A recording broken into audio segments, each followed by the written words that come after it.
കർത്താവിൽ ഏറ്റവും പ്രിയപ്പെട്ട ദൈവമക്കളെയും നാം ഒരുമിച്ച് കൂടിയിരിക്കുകയാണ്. ഈശ്വര വലിയ സാന്നിധ്യവും കൃപയും നമ്മളിലേക്ക് കൊടുക്കാൻ ആഗ്രഹിച്ച് നമുക്ക് തീക്ഷ്ണമായിട്ട് പ്രാർത്ഥിക്കാം. ഈ സമയത്ത് വളരെ ശക്തിയോട് നമ്മൾ പ്രാർത്ഥിച്ചോണം. നമ്മുടെ കുടുംബങ്ങളിൽ വചനം കേട്ടുകൊണ്ടിരിക്കുമ്പോൾ തന്നെ വലിയ അടയാളങ്ങളും വലിയ അത്ഭുതങ്ങളും വലിയ സൗഖ്യങ്ങളും കർത്താവ് തരട്ടെ. ഈശ്വരയുടെ വിശ്വാസം വർദ്ധിക്കട്ടെ. നമ്മുടെ കർത്താവ് ജീവിക്കുന്ന ദൈവമാണ്, ജീവിക്കുന്ന ദൈവം. അവിടത്തേക്ക് അസാധ്യമായിട്ട് യാതൊന്നുമില്ല. അവിടെ നമ്മുടെ കർത്താവാണ്, നമ്മുടെ രക്ഷകനാണ്, എല്ലാമാണ്. അതറിഞ്ഞ് നമുക്ക് ഈശോയെ ആരാധിച്ച് ദൈവത്തെ മഹത്വപ്പെടുത്താം. ഈ സമയത്ത് ഒരു വലിയൊരു സാക്ഷിയാച്ചം വായിക്കുകയാണ്. വായിച്ച ശേഷം നമുക്ക് അടുത്ത വചനത്തിലേക്ക് വരാം. എൻ്റെ പേര് ആൻഡ്രൂസ്. എൻ്റെ ദൈവം എനിക്ക് നൽകിയ ശക്തമായ രോഗസൗഖ്യത്തിന് എങ്ങനെ നന്ദി പറയണമെന്ന് എനിക്കറിയില്ല. ഈശോയ്ക്ക് എന്നേക്കും മഹത്വം ഉണ്ടായിരിക്കട്ടെ. 2018 ഫെബ്രുവരി 2 എനിക്ക് സ്ട്രോക്ക് ഉണ്ടാകുകയും എൻ്റെ ശരീരത്തിൻ്റെ ഒരു വശം പൂർണ്ണമായും തളർന്നു പോവുകയും ചെയ്തു. ഉടൻ തന്നെ ഹോസ്പിറ്റലിൽ പ്രവേശിപ്പിച്ചെങ്കിലും പ്രയോജനം ഉണ്ടായില്ല. പിന്നീട് തിരുവനന്തപുരം മെഡിക്കൽ കോളേജിൽ നിന്ന് ഡിസ്ചാർജ് ചെയ്ത് എന്നെ വീട്ടിലെത്തിച്ചു. എൻ്റെ ഒരു കൈയും ഒരു കാലും പൂർണ്ണമായും തളർന്ന അവസ്ഥയിലായിരുന്നു. മറ്റേ കൈക്ക് 30% മാത്രമാണ് ചലനശേഷി ഉണ്ടായിരുന്നത്. അത് ഒരു കൈയും ഒരു കാലും പൂർണ്ണമായിട്ടും ചലനശേഷി നഷ്ടപ്പെട്ടു. അതേസമയം മറ്റേ കൈക്ക് 30% മാത്രമേ ബലമുണ്ടായിരുന്നുള്ളൂ. ഒരു കാര്യവും തനിയെ ചെയ്യാൻ സാധിക്കാത്ത അവസ്ഥയിലായിരുന്നു ഞാൻ. 2 പേർ എന്നെ താങ്ങിപ്പിടിച്ചാണ് അത്യാവശ്യ കാര്യങ്ങൾ പോലും നടത്തിയിരുന്നത്. ദുരിതപൂർണമായ സാഹചര്യത്തിലൂടെ കടന്നു പോകുമ്പോൾ ഞാൻ വളരെയധികം ദുഃഖം അനുഭവിച്ചു. എൻ്റെ ജീവിതത്തിൻ്റെ തന്നെ താളം തെറ്റിച്ച ഈ ദുരവസ്ഥ എനിക്ക് താങ്ങാൻ കഴിയുന്നതിലും അപ്പുറമായിരുന്നു.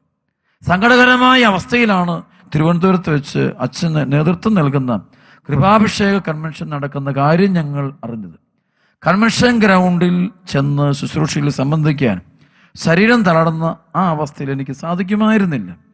വിഷയ്ക്ക് മാത്രമേ എന്നെ സുഖപ്പെടുത്താനാവൂ എന്നറിയാമായിരുന്നു. ഞാനും ഭാര്യയും വീട്ടിലിരുന്നു കൊണ്ട് മനമുരുകി പ്രാർത്ഥിച്ചു. കൃപാഭിഷേക ശുശ്രൂഷകളോട് ഈശോ പ്രവർത്തിക്കുന്ന വലിയ അത്ഭുതങ്ങളെക്കുറിച്ച്, അടയാളങ്ങളെക്കുറിച്ച് കേട്ടറിഞ്ഞപ്പോൾ കൺവെൻഷൻ്റെ സമാപന ദിവസം എൻ്റെ ഭാര്യ ഒരു വാഹനത്തിൽ എന്നെ അവിടെ എത്തിക്കുകയും അച്ഛനെ കണ്ട് എൻ്റെ രോഗാവസ്ഥ അറിയിക്കുകയും ചെയ്തു. അച്ഛൻ എൻ്റെ തലയിൽ കൈവച്ച് ശക്തമായി ബന്ധിച്ചു പ്രാർത്ഥിച്ചു. പെട്ടെന്ന് എൻ്റെ ശരീരം മുഴുവൻ ഒരു തണുപ്പ് വന്ന് നിറയുന്നത് ഞാൻ അനുഭവിച്ചു. എൻ്റെ ഭാര്യ ബോധരഹിതയായി താഴെ വീഴുകയും ചെയ്തു. വിശുദ്ധ ജലം തളിച്ച് അച്ഛൻ ഞങ്ങളെ ആശീർവദിച്ച് എഴുന്നേൽപ്പിച്ചു. കാരുണ്യവാനായ ഈശോ തൻ്റെ സർവശക്തമായ കരം നീട്ടി എന്നെ സ്പർശിച്ച് സൗഖ്യം നൽകിയ നിമിഷമായിരുന്നു അത്. തളർവാദ രോഗിയെ എഴുന്നേൽപ്പിച്ച ഈശോ എന്നെ അത്ഭുതകരമായി ആ സമയം സൗഖ്യപ്പെടുത്തി. എൻ്റെ തളർന്ന കൈകാലുകൾക്ക് ഈശോ ബലം നൽകി. തിരിച്ച് വീട്ടിലെത്തിയ ഞാൻ പിറ്റേ ദിവസം മുതൽ പരസഹായമില്ലാതെ തനിയെ എഴുന്നേറ്റ് നടക്കാൻ തുടങ്ങി. എൻ്റെ കൈകാലുകൾക്ക് പൂർണ്ണമായ സൗഖ്യം കർത്താവ് തന്നു. കർത്താവിന് മഹത്വം ഉണ്ടായിരിക്കട്ടെ. ഹല്ലേലൂയ. പ്രിയപ്പെട്ട മക്കളെ, ഇതൊരു വലിയൊരു ഡെലിവറൻസിൻ്റെ, പരിശുദ്ധാത്മാവിൻ്റെ പ്രവർത്തനം സഭയിൽ നടക്കുന്നതിനെ കുറിച്ചാണ് നാം കേട്ടത്. മറ്റൊന്നുമല്ല, ഈ വചനം കേൾക്കുമ്പോൾ, ഈ അത്ഭുത സാക്ഷി കേൾക്കുമ്പോൾ നമ്മൾ മനസ്സിലാക്കേണ്ടത് മറ്റൊന്നുമല്ല, നമ്മുടെ കർത്താവുണ്ട്, ജീവിക്കുന്ന ദൈവം. അപ്പോസ്തല പ്രവർത്തനം 3-ാം അധ്യായത്തിൽ 1 മുതൽ 9 വരെയുള്ള വചനം വായിച്ചു വരുമ്പോഴേ ദേവാലയത്തിന് സുന്ദര കവാടത്തിൻ്റെ മുമ്പിൽ കിടക്കുന്ന ഒരു മുടന്തനെ പത്രോസ് എഴുന്നേൽപ്പിക്കുന്നുണ്ട്. പത്രോസിൻ്റെ നേരെ അവൻ കൈ നീട്ടിക്കൊണ്ട് ചോദിക്കുന്നുണ്ട്, എന്ന് വല്ലതും തരണേ. പത്രോസ് പറഞ്ഞു, സ്വർണമോ വെള്ളിയോ എൻ്റെ കയ്യിൽ, എനിക്കുള്ളത് ഞാൻ നിനക്ക് തരുന്നു. നസ്രായനായ യേശുക്രിസ്തുവിൻ്റെ നാമത്തിൽ നീ എഴുന്നേൽക്കുക. ആ നാമം വിശ്വാസത്തോടെ അഭിഷേകത്തോടെ പറയുമ്പോൾ അവിടെ സൗഖ്യമുണ്ടാകും. കാരണം ആ നാമം വെറൊരു നാമമല്ല, ജീവനുള്ള നാമമാണ്. പത്രോസ് അത് അനുഭവിച്ചു. പത്രോസിനറിയാം ആ നാമം പറഞ്ഞാൽ സംഭവിക്കും. പ്രിയപ്പെട്ട മക്കളെ, ആ ഒരു നാമത്തെ നമുക്ക് ഏറ്റുപറയാം. അവിടെ രക്ഷപ്പെടാൻ മറ്റൊരു മാർഗവുമല്ല, യേശു വിശ്വസിക്കുക എന്നുള്ള വചനം പറയുന്നുണ്ടല്ലോ. അതായത് എഫേസ്യസ് ലേഖനം 2:8-9 വിശ്വാസം വഴി കൃപയാലാണ് നിങ്ങൾ രക്ഷപ്പെട്ടത്. അപ്പോസ്തല പ്രവർത്തനം 16:31 കർത്താവായ യേശു ക്രിസ്തുവിൽ വിശ്വസിക്കുക, നീ നിന്റെ കുടുംബവും രക്ഷ പ്രാപിക്കും. ആ നാമത്തിൽ വിശ്വസിച്ച് ഏറ്റുപറയുന്ന ആർക്കും അതിൻ്റെ സൗഖ്യം പൂർണ്ണമായിട്ട് ലഭിക്കും. അപ്പോസ്തല പ്രവർത്തനം 15:16 വചനമുണ്ട്, ദാവീദിന്റെ വീണുപോയ കൂടാരം ഞാൻ വീണ്ടും പണിയും, അതിൻ്റെ നഷ്ടശിഷ്ടങ്ങളിൽ നിന്ന് ഞാൻ അതിനെ പുതുക്കി പണിയും, അതിനെ വീണ്ടും ഉയർത്തും. അതെ, ഈശോയിൽ ആരെ വിശ്വസിച്ചാലും അവനെല്ലാം ദൈവം പുതുക്കി പണിയുക. അവൻ പുതിയൊരു ജീവിതമുണ്ടാകും. അവൻ്റെ എല്ലാ ബന്ധനങ്ങളും കെട്ടുകളും പൈശാചിക പീഡകളും മൊത്തം അഴിഞ്ഞു പോകും. നമുക്കറിയാം അപ്പോസ്തല പ്രവർത്തനം 10:44 പത്രോസ് വചനം പ്രസംഗിച്ചുകൊണ്ടിരിക്കുമ്പോൾ കേട്ടുകൊണ്ടിരുന്ന ഈശോയുടെ നാമത്തിനും ഈശോയെ കുറിച്ച് സുവിശേഷത്തെക്കുറിച്ച്, ഈശോ ആരാണെന്ന്, ഈശോ ദൈവമാണ്, ഈശോ കർത്താവാണെന്ന്, ഈശോ നമ്മുടെ പാപങ്ങൾക്ക് പരിഹാര ബലിയാണെന്ന്, അവരിന്നും ജീവിക്കുന്നവനാണെന്ന് ഈശോയുടെ മഹത്വം ഏറ്റുപറഞ്ഞ് പ്രസംഗിച്ചു കൊണ്ടിരിക്കുന്ന സമയത്ത് കേട്ടുകൊണ്ടിരുന്ന എല്ലാവരുടെ മേലും പരിശുദ്ധാത്മാവ് നിറഞ്ഞു. അവിടെ ഈശോയെ കേൾക്കാൻ മതി. പരിശുദ്ധാത്മാവിൻ്റെ കൃപകളും അനുഗ്രഹങ്ങളും ധാരാളമായിട്ട് നമുക്ക് ലഭിക്കുന്നത് കാണാൻ പറ്റും. അത് തന്നെ നമുക്ക് കാണാൻ പറ്റും. അപ്പോസ്തല പ്രവർത്തനത്തിൽ 26-ാമത്തെ അധ്യായം നമ്മൾ ധ്യാനിക്കുമ്പോൾ, 27-ാമത്തെ അധ്യായം നമ്മൾ ധ്യാനിക്കുമ്പോൾ അവിടെ വ്യക്തമായിട്ട് നമ്മളൊരു സംഭവം കണ്ടുമുട്ടുന്നുണ്ട്. അതിൻ്റെ 13 മുതൽ 28 വരെയുള്ള വചനം വായിക്കുമ്പോൾ അവിടെ വലിയൊരു അത്ഭുതം നമ്മൾ കണ്ടുമുട്ടുന്നത് പൗലോസിനുണ്ടായ ഒരു കപ്പൽ അപകടമാണ്. കപ്പൽ അപകടം ഉണ്ടാകുമ്പോൾ ഏകദേശം ഒരു 15ഓളം ദിവസം അവർ നടുക്കടലിൽ കടന്നവർ ക്ലേശം അനുഭവിക്കുന്നുണ്ട്. ശരി, അവർ വചനം പറഞ്ഞിട്ട് 10-15 ദിവസത്തോളം അവർക്ക് സൂര്യനെ കണ്ടിട്ടില്ല. വലിയ കൊളിളക്കവും വലിയ കൊടുങ്കാറ്റും, കപ്പൽ അപകടത്തിൽപ്പെട്ടുകയാണ്. അപ്പം അവിടെ ഒരു സംഭവം ഉണ്ടാകുന്നുണ്ട്. പൗലോസ്ലീഹ ഒരു ദിവസം അവരുടെ മുമ്പിൽ എഴുന്നേറ്റ് അപ്പം എടുത്ത് ആശീർവദിച്ച് അവർക്ക് മുറിച്ച് കൊടുക്കുന്നുണ്ട്. ഉടനെ അനുഗ്രഹങ്ങൾ ഒഴുകുന്നു, അന്തരീക്ഷം മുഴുവൻ മാറുന്നു, അത്ഭുതമുണ്ടാകുന്നു, മാറ്റമുണ്ടാകുന്നു. പരിശുദ്ധാത്മാവിൻ്റെ പ്രവർത്തനമാ ആ തകർന്നുകൊണ്ടിരിക്കുന്ന മുങ്ങിത്താണുകൊണ്ടിരിക്കുന്ന കപ്പലിനുള്ള അത് മുങ്ങിത്താഴാതെ അത് മുന്നോട്ട് പോകുന്നത് കാണാൻ പറ്റും. അതിൻ്റെ കാരണം ഇതാണ്, അവിടെ ഒരു ബലിയർപ്പണം നടക്കുന്നുണ്ട്. നമ്മുടെ കർത്താവിൻ്റെ കാൽവരി ബലി, പരിശുദ്ധ കുർബാന അർപ്പണം നടക്കുന്നുണ്ട്. അതായത് പരിശുദ്ധ കുർബാന എവിടെ അർപ്പിക്കപ്പെടുന്നു? ഈശോമിശിഹായുടെ നാമത്തിൽ അർപ്പിക്കപ്പെടുന്നു. അവിടെയല്ല അരൂപിയുടെ ചലനം ഉണ്ടാകും, അരൂപിയുടെ പ്രവർത്തനം, പരിശുദ്ധാത്മാവിൻ്റെ അഭിഷേകം ധാരാളമായിട്ട് സഭയിലേക്ക് കൊടുക്കപ്പെടുക. പ്രിയപ്പെട്ട മക്കളെ, വീണ്ടും പറയാനുണ്ട്, ഈശോയുടെ നാമം അത്തമാസായിട്ട് കാണരുത്, സത്യമായിട്ട് ജീവനുള്ള നാമം. എൻ്റെ ജീവിതത്തിൽ ഒരുപാട് അനുഭവമുണ്ട്. അവൻ്റെ നാമത്തിൽ പൈശാചിക ശക്തികളെ ബന്ധിക്കുമ്പോൾ അലറിക്കൊണ്ട് പോകും. ഇത് ഉറക്കെ പറയും, നീ ജീവനുള്ള ദൈവമാണെന്ന് ഏറ്റു പറയുവേ, ഈശോ ഏറ്റു പറഞ്ഞുകൊണ്ട് പോകുന്ന കാണാൻ പറ്റുവേ. മഹോന്നത ദൈവത്തിൻ്റെ പുത്ര യേശുവേ, എൻ്റെ കാര്യത്തിൽ ഇടപെടുന്നു. പെട്ടെന്ന് കടലെല്ലാം മിറക്കൾ ഉണ്ടാകുന്നു, ബന്ധനടിയുന്നു, കട്ടടിയുന്നത്, ചങ്ങല തകരുന്നത് മുഴുവൻ ഒരൊറ്റ കാരണത്താലാ. ഒരേ ഒരു കാരണം, ഈശോയുടെ നാമത്തിൽ പ്രാർത്ഥിക്കുമ്പോൾ മാത്രം. വലിയ പൈശാചിക ബന്ധനത്തിൽ കഴിയുന്ന മക്കൾ കഴിഞ്ഞ ധ്യാനത്തിൽ വെച്ച് വളരെ സീരിയസ് ആയൊരു കേസ് എൻ്റെ അടുത്തൊരു പൈശാചിക ശക്തി, മദ്യപാനം, സെക്സ്, വെറുപ്പ്, വിദ്വേഷം, ജീവിതം തീർന്നു. ഇനി അവനൊരു ജീവിതം ഉണ്ടാകില്ലാത്ത വിധം അത്രമാത്രം തകർച്ച, പാപത്തിൻ്റെ കെട്ട്, എല്ലാ അസ്വസ്ഥതകളുണ്ട്. എല്ലാവരും ഉപേക്ഷിക്കുകയാണ്. കാരണം ഈശോ ഇല്ലെങ്കിൽ നമുക്ക് ആരെയും സഹായിക്കാൻ പറ്റില്ല. ഈശോയുടെ ശക്തി അനുഭവിച്ചിട്ടില്ലെങ്കിൽ നമുക്കൊരിക്കലും ആവില്ല. പത്രോസിനെ പോലെ പൗലോസിനെ പോലെ പരിശുദ്ധാത്മാവോട് നിറഞ്ഞിട്ടില്ലെങ്കിൽ നമുക്കൊന്നും ചെയ്യാൻ പറ്റില്ല. അവിടെ വെച്ച് ഈശോയുടെ നാമത്തിൽ എന്ന് ഞാൻ പറയുമ്പോൾ തന്നെ ദുഷ്ടാരൂപി ഇളകി മറിഞ്ഞങ്ങ് പോവാണ്. ചെറുപ്പക്കാരനാ, ഒരു 10-30 വയസ്സ് പ്രായമേ ഉള്ളൂ. ഇപ്പോൾ അവൻ്റെ വിശുദ്ധനായിട്ട് ജീവിക്കുകയാണ്. വീട് മുഴുവൻ അനുഗ്രഹിക്കപ്പെട്ടു, കുടുംബം മുഴുവൻ രക്ഷപ്പെട്ടു, എല്ലാ തകർച്ചയും മാറി. ഭയങ്കര മാറ്റമേ. അതെൻ്റെ കഴിവൊന്നുമല്ല, അച്ഛൻ്റെ കഴിവ്, അച്ഛനാരോ ഒന്നുമല്ല, പക്ഷേ പരിശുദ്ധാത്മാവിൻ്റെ കഴിവാണ്. അതുകൊണ്ടാണ് ഈശോ ശിഷ്യന്മാരോട് പറയുന്നുണ്ട്, അപ്പോസ്തല പ്രവർത്തനം 1:7-8 പരിശുദ്ധാത്മാവ് വന്നു കഴിയുമ്പോൾ നിങ്ങൾ ശക്തി പ്രാപിക്കും. അതുപോലെ തന്നെ ലൂക്കാ സുവിശേഷത്തിൻ്റെ 24-ാമത്തെ അധ്യായത്തിൽ 48-49 വചനത്തിൽ കാണാം. ഈശോ പറഞ്ഞു, ഇതാ എൻ്റെ പിതാവിൻ്റെ വാഗ്ദാനം നിങ്ങളുടെ മേൽ ഞാൻ അയക്കുന്നു, ഉന്നതത്തിൽ നിന്ന് ശക്തി ധരിക്കുന്നത് വരെ നഗരത്തിൽ തന്നെ വസിക്കുകയും നിങ്ങൾ പരിശുദ്ധാത്മാവിൻ്റെ ശക്തി കൊണ്ടെന്ന് പറയാം. അതാണ് വേണ്ടത്. ശരിക്കുള്ള രക്ഷ, യഥാർത്ഥമായി വിടുതൽ നമുക്ക് നൽകുന്ന പരിശുദ്ധാത്മാവാണ്. ആ അരൂപി പ്രവർത്തിക്കാതെ ഒരിക്കലും നടക്കില്ല. ആ അരൂപി പ്രവർത്തിക്കണമെങ്കിൽ നീ ഈശോയെ നീ അംഗീകരിക്കണം, ഈശോ ഏറ്റുപറയണം. അവനെന്നും ജീവിക്കും ദൈവമാണെന്ന് നീ ഏറ്റുപറയണം. സഭയിൽ ജീവനോടെ അവനുണ്ടെന്ന് ഏറ്റുപറയണം. വിശുദ്ധ കുർബാന സഭയിൽ അർപ്പിക്കപ്പെടുമ്പോൾ ആ ബലി സമയത്ത് അത്ഭുതം ഉണ്ടാകുന്നുണ്ടെന്ന് വിശ്വസിക്കണം. ഭൂമിയിലെ ഏറ്റവും വലിയ അത്ഭുതം നടക്കുന്നത് കർത്താവിൻ്റെ ബലി അർപ്പിക്കപ്പെടുന്ന സമയത്ത്, കുരിശിലെ ബലി അർപ്പണ സമയത്താണ് സംഭവം നടക്കുന്നത്. അത് ഏറ്റവും വലിയ. ആ സമയത്ത് വിശ്വാസത്തോടെ നിൽക്കണം. വെറും നമ്മൾ ബുദ്ധി കൊണ്ട് നോക്കരുത്, പ്രാർത്ഥിച്ചുകൊണ്ട് നോക്കണം, വിശ്വാസത്തോടെ നോക്കണം. പരിശുദ്ധ അമ്മയെ പോലെ, ഇതാ കർത്താവിൻ്റെ ദാസി, നിന്റെ ഹിതം പോലെ നിറവേറട്ടെ എന്ന് പറഞ്ഞുകൊണ്ട് വലിയ താഴ്മയോടെ വിശ്വാസത്തോടെ അവിടെയൊക്കെ നിനക്ക് ഈ കർത്താവിൻ്റെ കരം, ദൈവകരം വെളിപ്പെടുന്നത് കാണാൻ പറ്റും. അന്ധകാരം മാറിപ്പോകുന്നത്, സാത്താന്റെ ശക്തികൾ ഓടി മാറുന്നത് കാണാൻ പറ്റും. ആ നാമത്തിന്റെ ശക്തി നീ അറിയാൻ ഇടയാകട്ടെ. അതുകൊണ്ടാണ് ഈ അറിഞ്ഞതുകൊണ്ടാണ് പൗലോസ് ശ്ലീഹ ഫിലിപ്പി ലേഖനം 3:6 മുതൽ 9 വരെയുള്ള വചനത്തിൽ പറയേ, യേശുക്രിസ്തുവിനെ കുറിച്ചുള്ള ജ്ഞാനം മറ്റെല്ലാത്തിനേക്കാളും വില കൂടിയതാകെ ബാക്കി എല്ലാത്തിനെയും ഞാൻ ഉച്ഛിഷ്ടമായിട്ട് കരുതുന്നു. അത് മാത്രമല്ല, അവനെ സ്വന്തമാക്കാൻ വേണ്ടി എല്ലാം ഉച്ഛിഷ്ടമായിട്ട് കരുതുക, എല്ലാം ഉപേക്ഷിക്കുകയാണ്. അത് യേശുവിനെ നേടുന്നതിന് അവനോട് കൂടെ ഒന്നായി കാണപ്പെടാൻ വേണ്ടി അത്രേ. പലപ്പോഴും എനിക്ക് ഈശോയെ നേടിയെടുക്കണം, ഈശോയെ മാത്രം കാരണം അറിഞ്ഞപ്പോൾ വേറെ ഒന്നുമല്ല വേണ്ടത്, ഈശോയാണോ വേണ്ടതെന്ന് തിരിച്ചറിഞ്ഞ് അതറിയാനായിട്ട് ലോകം മുഴുവൻ അറിയേണ്ടത് ഈശോ അറിയുമ്പോഴാണ്. ഈശോ അറിഞ്ഞാൽ മാത്രം അറിയാം. അതുകൊണ്ട് പ്രിയപ്പെട്ട ദൈവമക്കളെ, ഈ വചനം കേട്ടുകൊണ്ടിരിക്കുമ്പോൾ തന്നെ നമ്മുടെ ജീവിതത്തിൽ വലിയ വിടുതലുണ്ടാകട്ടെ, ബന്ധനങ്ങൾ അഴിയട്ടെ, കെട്ടഴിയട്ടെ, പൈശാചിക ശക്തിയിലോട്ട്. ഈ വചനം കേട്ടുകൊണ്ടിരിക്കുമ്പോൾ ഒരുപാട് തകർന്ന മക്കൾ ഈ കാലഘട്ടത്തിലുണ്ട്. ഞാൻ കാണാറുണ്ട് ഒരുപാട് മുറിവേറ്റ മക്കൾ, ജീവിതത്തിന് എന്ത് ചെയ്യണമെന്നറിയാതെ വേദനിക്കുന്നവർ. കുടുംബ പ്രശ്നമാകാം, ഭാര്യയും ഭർത്താവും തമ്മിൽ പ്രശ്നമാകാം, മാതാപിതാക്കളും മക്കളും തമ്മിൽ പ്രശ്നമാകും. ചിലപ്പോൾ മക്കള് വചനത്തിൽ നിന്നൊക്കെ മാറി, ഈശോയിൽ നിന്നൊക്കെ മാറി, വിശ്വാസമൊക്കെ ഉപേക്ഷിച്ച് സ്വന്തം ബുദ്ധിയിൽ, സ്വന്തം ചിന്താഗതിയിലൊക്കെ ആശ്രയിച്ച് മുന്നോട്ട് പോകുകയായിരിക്കും. പാപത്തിന്റെ വഴികളിലായിരിക്കും മക്കൾ വ്യാപരിക്കുന്നത്, മ്ലേച്ഛ പാപങ്ങൾ കിടന്നത്, വിശുദ്ധിയിൽ നിരാശകളും എല്ലാം തകരുന്ന പോലെ.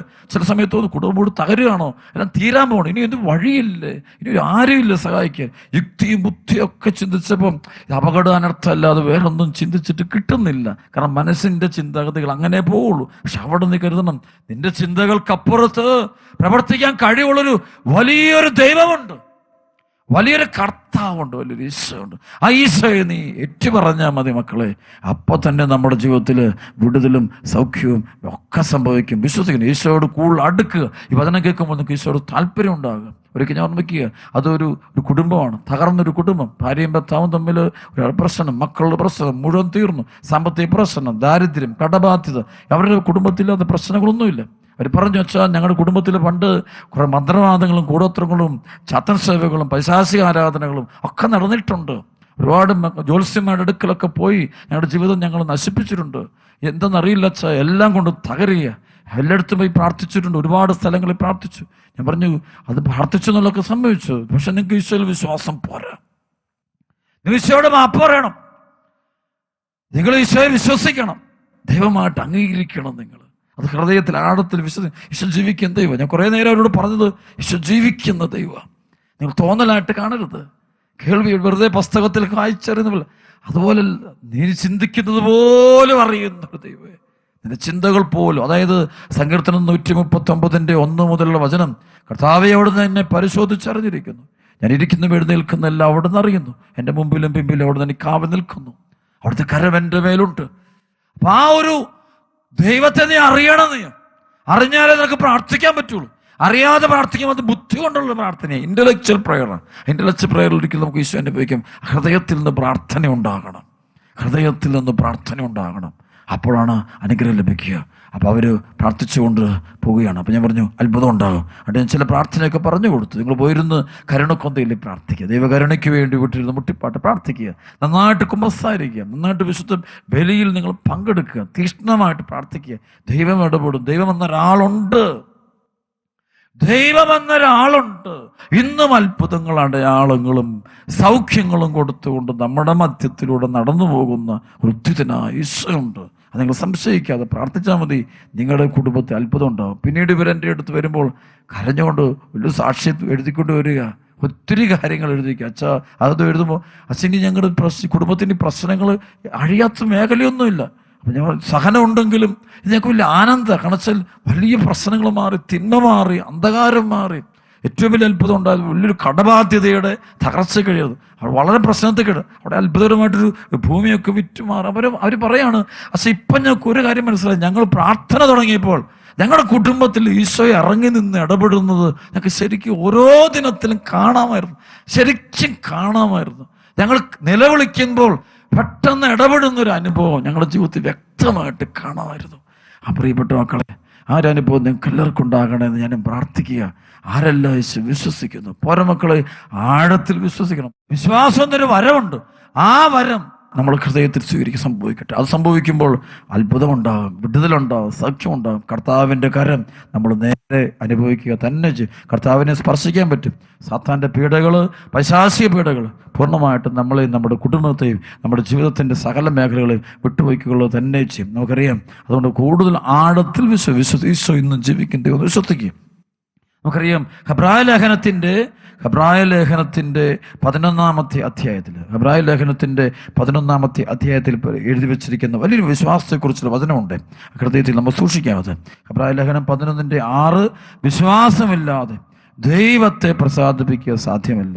ദൈവസന്നിധിയിൽ ശരണം പ്രാപിക്കുന്നവർ ദൈവം ഉണ്ടെന്നും തന്നെ അന്വേഷിക്കുന്നവർക്ക് അവിടുന്ന് പ്രതിഫലം നൽകുമെന്നും വിശ്വസിച്ചാലേ അനുഭവിക്കാൻ പറ്റുള്ളൂ. ഹെബ്രായ ലേഖനം 11:1 വിശ്വാസം എന്നത് പ്രത്യാശിക്കുന്നവ ലഭിക്കുമെന്ന ഉറപ്പും കാണപ്പെടാത്തവ ഉണ്ട് എന്ന ബോധ്യവുമാണ്. ഇത് മൂലമാണ് പൂർവികന്മാർ അംഗീകാരത്തിന് അർഹരായത്. വീണ്ടും വചനം ഹെബ്രായ ലേഖനം 11:8 വചനം വിശ്വാസം മൂലം അബ്രാഹാം തനിക്ക് അവകാശമായി ലഭിക്കാനുള്ള സ്ഥലത്തേക്ക് പോകാൻ വിളിക്കപ്പെട്ടപ്പോൾ അനുസരിച്ചു. എവിടേക്കാണ് പോകേണ്ടതെന്ന് അറിയാതെയാണ് അവൻ പുറപ്പെട്ടത്. കാരണം വിശ്വാസമുള്ളവൻ പോകുന്നങ്ങനെ എവിടേക്കാ ദൈവം പറയുന്ന അങ്ങ് ചെയ്യുകയാണ്. ആ ദൈവം വഴി നടത്തും എന്നൊരു വിശ്വാസമാണ്. ആ ദൈവത്തെ അനുഭവിച്ച എത്ര മക്കളുണ്ട് നമ്മുടെ കൂട്ടത്തിൽ. നമ്മുടെ കുടുംബത്തിലുള്ള എല്ലാവരെക്കാളും നമ്മുടെ കൂടെ ഒരു ദൈവമുണ്ട്. ആ ദൈവത്തെ നമുക്ക് അനുഭവിക്കണമെങ്കിൽ ഒരു കാര്യം കൂടി അച്ഛൻ പറയാണ്, പരിശുദ്ധാത്മ സ്നാനം നമുക്ക് കിട്ടണം. അതായത് അപ്പസ്തോല പ്രവർത്തനത്തിൻ്റെ 1-ാമത്തെ അധ്യായത്തിൽ 1-ാം അധ്യായത്തിന് 4-5 അവൻ അവരോടൊപ്പം ഭക്ഷണത്തിരിക്കുമ്പോൾ കൽപ്പിച്ചു, നിങ്ങൾ ജെറുസലേം വിട്ടു പോകരുത്. എന്നിൽ നിന്ന് നിങ്ങൾ കേട്ട പിതാവിൻ്റെ വാഗ്ദാനം കാത്തിരിക്കുവിൻ. എന്തെന്നാൽ യോഹന്നാൻ വെള്ളം കൊണ്ട് സ്നാനം നൽകി, നിങ്ങളാകട്ടെ വേറെ താമസിയാതെ പരിശുദ്ധാത്മാവിനാൽ സ്നാനം, baptism of the holy spirit, പരിശുദ്ധാത്മാവിൻ്റെ സ്നാനം, പരിശുദ്ധാത്മ സ്നാനം. അങ്ങനെ സംഭവമാണ്. അത് കിട്ടണത്, അത് കിട്ടിയാലേ യുദ്ധത്തിനെ കാണാൻ പറ്റും, ശരിക്കും അനുഭവിക്കാൻ പറ്റുള്ളൂ. പരിശുദ്ധാത്മാവിനെ കിട്ടണത്, അത് കിട്ടണമെങ്കിലാണ് നമ്മൾ യോഹന്നാൻ 1:12 പറയേ, അവനെ സ്വീകരിച്ചവർക്കെല്ലാം നാമത്തിൽ, ഈശോയെ സ്വീകരിച്ചവർക്കെല്ലാം നാമത്തിൽ വിശ്വസിച്ചവർക്കെല്ലാം ദൈവമക്കളാകാൻ അവൻ കഴിവ് നൽകുക, കൃപ കൊടുക്കുക. വീണ്ടും ഒരു വചനം കൂടെ, അതായത് അപ്പസ്തോല പ്രവർത്തനത്തിൻ്റെ 9-ാം അധ്യായത്തിൻ്റെ 1 മുതൽ വചനത്തിലെ നമ്മൾ കണ്ടുമുട്ടും ഒരു പരിശുദ്ധാത്മ അഭിഷേകം ശരിക്കും നമ്മുടെ പൗലോസ്ലീഹായിലേക്ക് വരുന്ന കാണാൻ പറ്റും. അതായത് ഡമാസ്കസ് ഗേറ്റിങ്ങിന് വെച്ച് ആകാശം ഒരു മിന്നലോളി വന്നിട്ട് പിന്നെ അഞ്ഞടിക്കുന്നുണ്ട്. ശരിക്കും ഇത് പരിശുദ്ധാത്മാവിൻ്റെ ഒരു സ്പർശനമാണ്, അരൂപിയുടെ സ്പർശനമാണ്, അരൂപിയുടെ അഭിഷേകം സംഭവിക്കുന്നു, അനോയിന്റിങ് സംഭവിക്കുന്നുണ്ട്. കാരണം സഭ മുഴുവനും സഭയെ പീഡിപ്പിക്കുന്ന സാവൂളിന് വേണ്ടി പ്രാർത്ഥിച്ചുകൊണ്ടിരിക്കുകയാണ്. അപ്പോഴാണ് ആകാശത്തുനിന്നൊരു ഇടിമിന്നല്, ഒരു മിന്നലോളി, ഒരു ശക്തിയോടെ അവനെ വന്ന് ആഞ്ഞടിച്ചിട്ട് കുതിരപ്പുറത്തുനിന്ന് അവൻ താഴെ വീഴുകയാണ്. അപ്പോഴാണ് സാവൂൾ നീ എന്തിനെന്നെ പീഡിപ്പിക്കുന്നു എന്ന് കേൾക്കുന്നത്. അപ്പോഴാണ് അവൻ യേശുവിനെ കാണുന്നത്. ശരിക്കും പരിശുദ്ധാത്മ സ്നാനം കിട്ടും, പരിശുദ്ധാത്മാവ് സ്പർശിച്ചാൽ മാത്രമേ ദൈവസ്വരങ്ങൾ കേൾക്കാൻ പറ്റുള്ളൂ. ശരിക്കും സാവൂൾ നീ എന്തിനെന്നെ പീഡിപ്പിക്കുന്നു എന്നുള്ള വാക്ക് ഒരുപക്ഷെ അന്നല്ല ഈശോ പറഞ്ഞു തുടങ്ങിയത്. അവനെന്ന് തൊട്ട് സഭയെ പീഡിപ്പിക്കാൻ തുടങ്ങി അന്ന് മുതൽ ദൈവം അവനെ വിളിക്കുന്നുണ്ട്, ദൈവം അവനെ മാനസാന്തരപ്പെടുത്താൻ വേണ്ടി പക്ഷേ അവന് കേൾക്കാൻ പറ്റുന്നില്ല. ഈശോ അവന്റെ മുമ്പിലൂടെ കടന്നു പോകുന്നുണ്ട്, പക്ഷെ കാണാൻ പറ്റുന്നില്ല. പക്ഷേ ആകാശത്തുനിന്നൊരു മിന്നലോളി വന്നിട്ട് അവനെ സ്പർശിച്ചു കഴിഞ്ഞപ്പോൾ, പരിശുദ്ധാത്മാവ് സ്പർശിച്ചു കഴിഞ്ഞപ്പോൾ പെട്ടെന്ന് അവനെ കേൾക്കാൻ പറ്റുന്നു. യേശു പറഞ്ഞില്ലേ, അഭിഷേകമില്ല, പരിശുദ്ധാത്മാവില്ല, ഒന്നും ചെയ്യാൻ പറ്റുന്നില്ല. എന്നെ കൂടാതെ നിങ്ങൾക്കൊന്നും ചെയ്യാനാവില്ല. പരിശുദ്ധാത്മ സ്നാനം കിട്ടാതെ ദൈവസ്വരങ്ങൾ കേൾക്കാൻ പറ്റത്തില്ല. നമുക്കറിയാം, അതാണ് മോശയ്ക്കൊക്കെ കേൾക്കാൻ പറ്റിയത്. ഒരു പരിശുദ്ധാത്മ സ്നാനം നടന്നിട്ടുണ്ടാകണം തീർച്ചയായിട്ടും അതിന് മുമ്പേ. എങ്കിൽ മാത്രമേ ഇതൊക്കെ കാണാനും അറിയാനും പറ്റുള്ളൂ. അല്ല, ഇത് കാണാൻ പറ്റില്ല. കാണും, പക്ഷേ ദൈവമാണ് പ്രവർത്തിക്കുന്നതെന്ന് പലപ്പോഴും നമുക്കറിയാൻ പറ്റില്ല. അത്ഭുതങ്ങളും രോഗശാന്തികളൊക്കെ സംഭവിക്കുമ്പോൾ ഞാൻ ശ്രദ്ധിച്ചിട്ടുണ്ട്. അതായത് അവിടെ നോക്കി നിൽക്കുന്ന ചില വ്യക്തികൾ, ചിലർക്കത് ചിലത് കണ്ടിട്ട് കാറിക്കൊണ്ട് അനുദപിച്ച് കുമ്പസാരക്കൂട്ടിലോട്ട് ഓടും ഞാൻ കണ്ടിട്ടുണ്ട്. കാരണം അറിയോ, അവന് പരിശുദ്ധാത്മ സ്നാനം കിട്ടിയവനെ അവിടെ നടക്കുന്നതെന്ന് അറിയാൻ പറ്റുള്ളൂ. പരിശുദ്ധാത്മ സ്നാനം കിട്ടാത്തവന് ഒന്നും മനസ്സിലാകില്ല, ഒന്നും മനസ്സിലാകത്തില്ല, ഒരു കാര്യവും ഗ്രഹിക്കാൻ പറ്റില്ല. അടഞ്ഞ ഹൃദയമാണ്. അതിനെ കണ്ടിട്ടും കാണാതിരിക്കുന്നതിനും കേട്ടിട്ടും കേൾക്കാതിരിക്കുന്നതിനും ഹൃദയം കഠിനമാക്കിയിരിക്കും ദൈവവചനം പറയുന്നില്ലേ. ഒന്നും അറിയാൻ പറ്റില്ല, തിരിച്ചറിവ് നഷ്ടപ്പെടുകയാണ്. അഭിഷേകത്തിൻ്റെ തിരിച്ചറിവ് നഷ്ടപ്പെട്ടുകൊണ്ടിരിക്കുകയാണ്. പ്രിയപ്പെട്ട മക്കളെ, ഈ വചനം കേട്ടുകൊണ്ടിരിക്കുമ്പോൾ എനിക്ക് തോന്നുന്നത് ഈശോയെ ദൈവമാണെന്ന് ഏറ്റുപറയണം, ഈശോ കർത്താവാണെന്ന് ദൈവമാണെന്ന് ഏറ്റുപറയണമെങ്കിൽ പരിശുദ്ധാത്മാവ് കൂടാൻ പറ്റത്തില്ല. പരിശുദ്ധാത്മാവിനെ കൂടെ ഒരിക്കലും സാധ്യമല്ല. അത് നമുക്ക് ആഗ്രഹിച്ച് പ്രാർത്ഥിക്കാം. അതാണല്ലോ 1 കൊരിന്ത്യർ 12 അധ്യായത്തിന് 1 മുതൽ 4 വരെയുള്ള വചനം. യേശു കർത്താവാണെന്ന് ഏറ്റുപറയണം. പരിശുദ്ധാത്മാവ് ഒരിക്കലും പറ്റില്ല. ആ അനോന്യം കിട്ടാൻ നമുക്ക് ആഗ്രഹിക്കാം, തീവ്രമായിട്ട് പ്രാർത്ഥിക്കാം. അതിന് ഒരേ ഒരു മാർഗ്ഗമേ ഉള്ളൂ: എളിമപ്പെടുക, ഒരുപാട് എളിമപ്പെടുക, പശ്ചാത്തപിക്കുക, ചെയ്തു പോയ തെറ്റുകൾക്ക് മാപ്പ് പറയുക, നല്ല കുമ്പസാരം നടത്തുക. ഓരോ ദിവസവും വിശുദ്ധ കുർബാന അർപ്പിക്കപ്പെടുമ്പോൾ കർത്താവ് വരുന്നുണ്ട്. ബലിപീഠത്തിൽ കർത്താവിൻ്റെ സാന്നിധ്യം സജീവമായിട്ടുണ്ട്. പക്ഷെ പരിശുദ്ധാത്മ സ്നാനം കിട്ടണം, എങ്കിലേ അത് കാണാൻ പറ്റുള്ളൂ. അല്ലെങ്കിൽ നമ്മളിങ്ങനെ കാഴ്ചക്കാരെ പോലിരിക്കും. പെന്തക്കോസ്ത് അനുഭവം സഭയിൽ കിട്ടുമെന്ന് കാണാൻ പറ്റും. ഞാൻ എൻ്റെ ജീവിതത്തിൽ എനിക്ക് അടുത്തറിയാം പരിശുദ്ധാത്മ സ്നാനം കിട്ടുന്ന അനുഭവം. ആ അനുഭവം കിട്ടിക്കഴിയുമ്പോൾ കൂദാശകളുടെ വില മനസ്സിലാവുകയും ഓരോ കൂദാശയുടെ മഹത്വം മനസ്സിലാവുകയും എൻ്റെ പൗരോഹിത്യത്തിൻ്റെ മഹത്വം, അതിൻ്റെ വില മനസ്സിലാകുന്നത് പരിശുദ്ധാത്മ സ്നാനം കിട്ടിക്കഴിയുമ്പോഴാണ്. പൗരോഹിത്യത്തിൽ നോക്കുമ്പോൾ പൗരോഹിത്യത്തിൻ്റെ മഹത്വം മനസ്സിലാകുന്നത്, അതിലുള്ള നിധികൾ മനസ്സിലാകുന്നത്. കുമ്പസാരം എന്ന കൂദാശയുടെ മഹത്വം പരിശുദ്ധാത്മ സ്നാനം കിട്ടിയാലേ മനസ്സിലാവുള്ളൂ, അല്ലാതെ മനസ്സിലാകില്ല. വിശുദ്ധ കുർബാന നമ്മുടെ ഈശോമിശിഹായുടെ ശരീരരക്തങ്ങൾ നമുക്ക് പകരുന്ന വിശുദ്ധ കുർബാന ബലിയർപ്പണം, അത് പങ്കെടുക്കും. അത് അനുഭവം കിട്ടണമെങ്കിൽ പരിശുദ്ധാത്മ സ്നാനം കിട്ടണം. അതുകൊണ്ട് നമുക്ക് പ്രാർത്ഥിക്കരുത്, ഈശോയെ ഇപ്പോൾ ഈ വചനം കേട്ടുകൊണ്ടിരിക്കുമ്പോൾ തന്നെ എനിക്ക് ആത്മാവിൻ്റെ സ്നാനം തരണമേ, എൻ്റെ ഉൾക്കണ്ണ് തുറക്കണമേ, എൻ്റെ അന്ധകാരം മാറ്റണമേ, ബന്ധനങ്ങൾ അടിക്കണമേ, എൻ്റെ കെട്ടുകൾ അടിക്കണമേ, സുഖപ്പെടുത്തണമേ. എന്നെ അലട്ടുന്ന എല്ലാ പൈശാചിക ബന്ധനങ്ങളും ദുഷ്ടാരൂപികളുടെ എല്ലാ പ്രവർത്തനങ്ങളും ഇല്ലാതാക്കണമേ. എന്നെ സ്പർശിക്കണേ കർത്താവേ, എന്നെ അനുഗ്രഹിക്കണേ കർത്താവേ. ഇതിലുള്ള എല്ലാ അശുദ്ധിയും തിന്മയുടെ സ്വാധീനങ്ങളും കെട്ടുകളും എല്ലാം അഴിച്ചു മാറ്റണേ കർത്താവേ. നിന്റെ പരിശുദ്ധ രക്തം എന്നെ തളിക്കണമേ. നമുക്ക് ആഗ്രഹിച്ച് പ്രാർത്ഥിക്കാം. ഈ സമയത്ത് എല്ലാ മക്കളുടെ പേരിൽ പരിശുദ്ധാത്മാവ് ഇറങ്ങട്ടെ പ്രാർത്ഥിക്കാം. അപ്പാ പിതാവേ, ഈ സമയത്ത് എല്ലാ കുടുംബങ്ങൾക്കും വേണ്ടി പ്രാർത്ഥിക്കുന്നു, എല്ലാ ജീവിതങ്ങൾക്കും വേണ്ടി പ്രാർത്ഥിക്കുന്നു, എല്ലാ മക്കൾക്കും വേണ്ടി പ്രാർത്ഥിക്കുന്നു. വലതുകര നീട്ടി ആശീർവദിക്കണമേ, അനുഗ്രഹിക്കണമേ, കൃപ കൊടുക്കണം.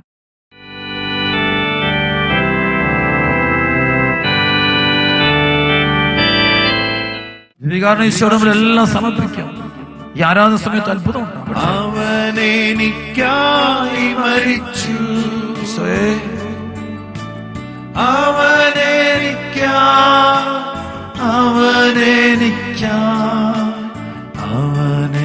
അവനെനിക്കായി മരിച്ചു. ഈശോ നമുക്ക് വിളിച്ചു പാടാം.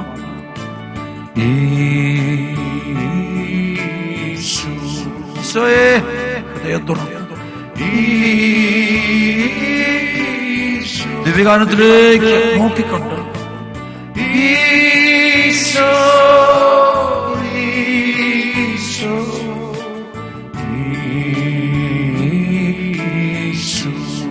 കൃപയൊഴുകട്ടെ.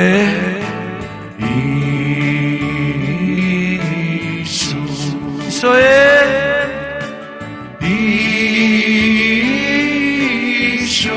കണ്ണീരോട് പ്രാർത്ഥിക്കുന്നു.